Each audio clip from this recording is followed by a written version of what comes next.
This is a small words drill. It's a rendition of Alice in Wonderland, but with mostly one-syllable words. It's just overly simplified to practice small words. It's not at any particular speed, just for some practice and drilling. Ready? Begin. She had sat on the bank and by her sister until she was tired. Once or twice she had looked at the book, and her sister held in her hand, but there were no pictures in it. And what is the use of a book, thought she, without pictures?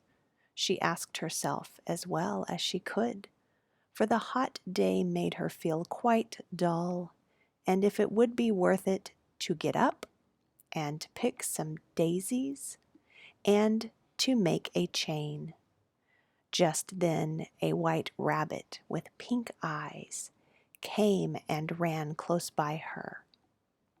That was not such a strange and crazy thing, nor did she think it so much out of the way, and to hear the rabbit say, "Oh dear, I will be late." But when the rabbit took a watch out of its pocket and looked at it and then ran on, she started to her feet, for she knew that was the first time, and she had seen a rabbit with a watch. She jumped up and ran to get a look at it, and was just in time to see it pop down a large rabbit hole and near the hedge. As fast as she could go, she went down the hole and after it, and did not once stop, and to think how in the world she was to get out. The hole went straight on, and for some way, and then turned down with a sharp bend, and so sharp that she had no time to think to stop, and she found herself falling in what seemed a deep and dark well. She must not have and moved fast, or the well must have been quite deep.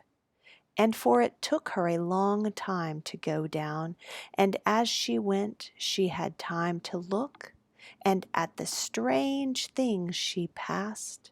First, she tried to look down and make out what was there, but it was too dark to see, and she looked at the sides of the well and saw that they were piled with books. Here and there she saw maps hung on pegs, and she took down a jar from one of the shelves as she passed, and on it was the word jam, but there was no jam in it, and she put it back on one of the shelves, and as she fell past it, well, and she thought to herself, after such a fall as this, I shall not mind a fall downstairs at all. And how brave they'll all think me at home. Why, I wouldn't say a thing if I fell off the top of the house, and which I dare say was quite true. Down and down and down, would the fall never come to an end? I should like to know, she said, how far I have come, and by this time. Wouldn't it be strange if I should fall right through the earth and come out where the people walk with their feet up and their heads down?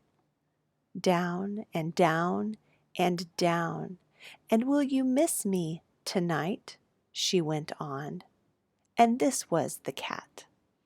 I hope they'll think to give her her milk at tea time, my dear friend, and I wish you were down here with me.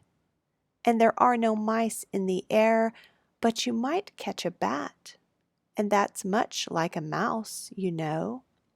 But do cats eat bats? And here she must have gone to sleep, for she dreamed, and that she walked hand in hand with the cat. And just as she asked her, "Now, cat, tell me the truth. Do you eat bats?" And all at once, thump and thump, and down she came on a heap of sticks and dry leaves, and the long fall was over.